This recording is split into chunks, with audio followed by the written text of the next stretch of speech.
Tous les samedis, vous le savez, c'est série. Et dans votre sélection, Benoît, vous nous avez préparé le retour d'un héros et une nouvelle mini-série britannique qui, en ce moment, cartonne sur Netflix. Oui, alors je commence par le retour ou la résurrection d'un héros, enfin un anti-héros qui a marqué l'histoire de la télévision entre les années 2006 et 2013. Et si je vous dis que ce personnage travaillait pour la police de Miami, qu'il était médecin légiste et qu'il avait un vice caché, enfin... Je crois que je vois. Est-ce que c'est pas Dexter? Dexter Morgan, le célèbre tueur Dexter, en série qui tue les tueurs en série. Voilà.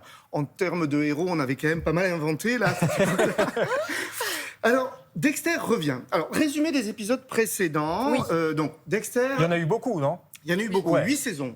Et puis, Noël 2021, pouf, il était revenu, mais pour une seule saison, comme ça. Oui, on s'en souvient. Voilà, pour tester un petit peu si le personnage était toujours dans le cœur des téléspectateurs, sans doute. Et puis, pour lui, cette fin de retour, ça se finissait quand même assez mal et ça sentait le sapin pour Dexter. Du coup, c'est bien pour ça que je vous parle de résurrection, parce qu'on ne l'attendait pas, ce retour de Dexter, et le voilà qu'il revient. Donc, cet été, d'un long coma, où Dexter sort de son coma et il doit aller aider son fils Harrison, qui est dans de mauvais draps. Regardez. Dexter, c'est comme voir un fantôme. Allez-y doucement. Vous avez passé 10 semaines dans le coma. Je veux juste me remettre assez pour trouver mon fils et m'assurer qu'il va bien. Il a besoin de quelqu'un qui veille sur lui, quelqu'un qui camoufle les erreurs qu'il a pu faire. Harrison, la police aimerait te parler.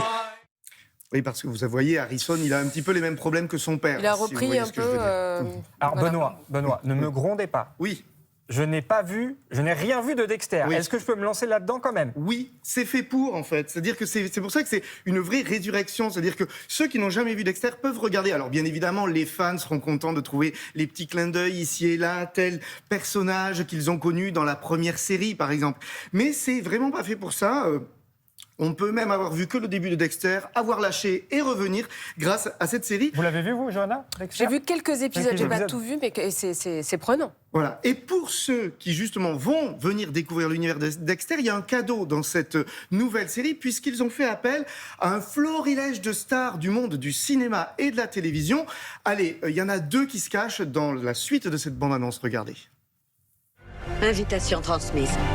Vous êtes cordialement invité à un dîner dont tous les convives partagent les mêmes valeurs et les mêmes passions. Ce son m'avait manqué.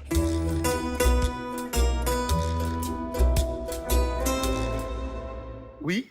Alors, on a vu, Fred... Oui, je disais, on a vu Peter Dinklage. Peter Dinklage, c'est le nain de Game of Thrones. Uma Thurman. Et Uma Thurman, effectivement, qui joue un personnage assez glacial, excellent. En fait, ce qui est intéressant dans cette suite, c'est qu'on va voir Dexter confronté à d'autres tueurs en série, mais dans une sorte de intersyndicale des tueurs en série qui se retrouvent.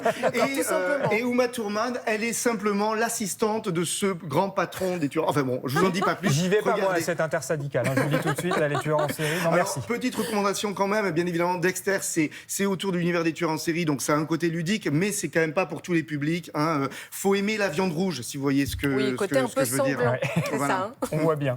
Dans un autre genre, il y a une nouveauté Netflix qui nous entraîne à Londres, à Downing Street. Oui, c'est la nouvelle mini-série britannique en 5 épisodes de Netflix. Elle est arrivée jeudi, elle est déjà dans le top 3 des séries les plus regardées sur Netflix ce week-end. C'est l'histoire d'une prise d'otage, comme le titre de la série l'indique, Hostage. C'est la prise d'otage d'un groupe de médecins sans frontières, sauf que l'un des toubibs est le mari de la Première ministre britannique. Et la Première ministre britannique, ce jour-là, c'est un grand sommet à Londres, crise sanitaire, crise migratoire, et elle reçoit la présidente française, interprétée par, là encore star, Julie Delpy. Regardez.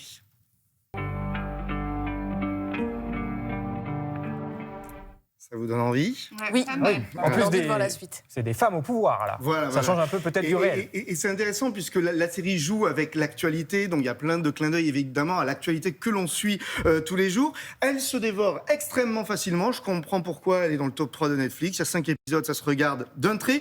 Maintenant, est-ce que cette série est totalement incontournable ? à suivre. Je vous en dirai un petit peu plus voulez tout à votre avis. l'heure. Oh là là, le suspense. Le suspense. Merci Benoît Lagarde. Je rappelle, Hostage, c'est donc sur Netflix, Sur c'est bon. Netflix, ouais. Ok. Et Dexter, Résurrection à la française. Ouais, c'est sur Canal+. Exactement, sur Canal+. Et j'aimais bien la baseline, la retour qui tue. Ouais. Voilà, ça marche très bien. Merci beaucoup Benoît.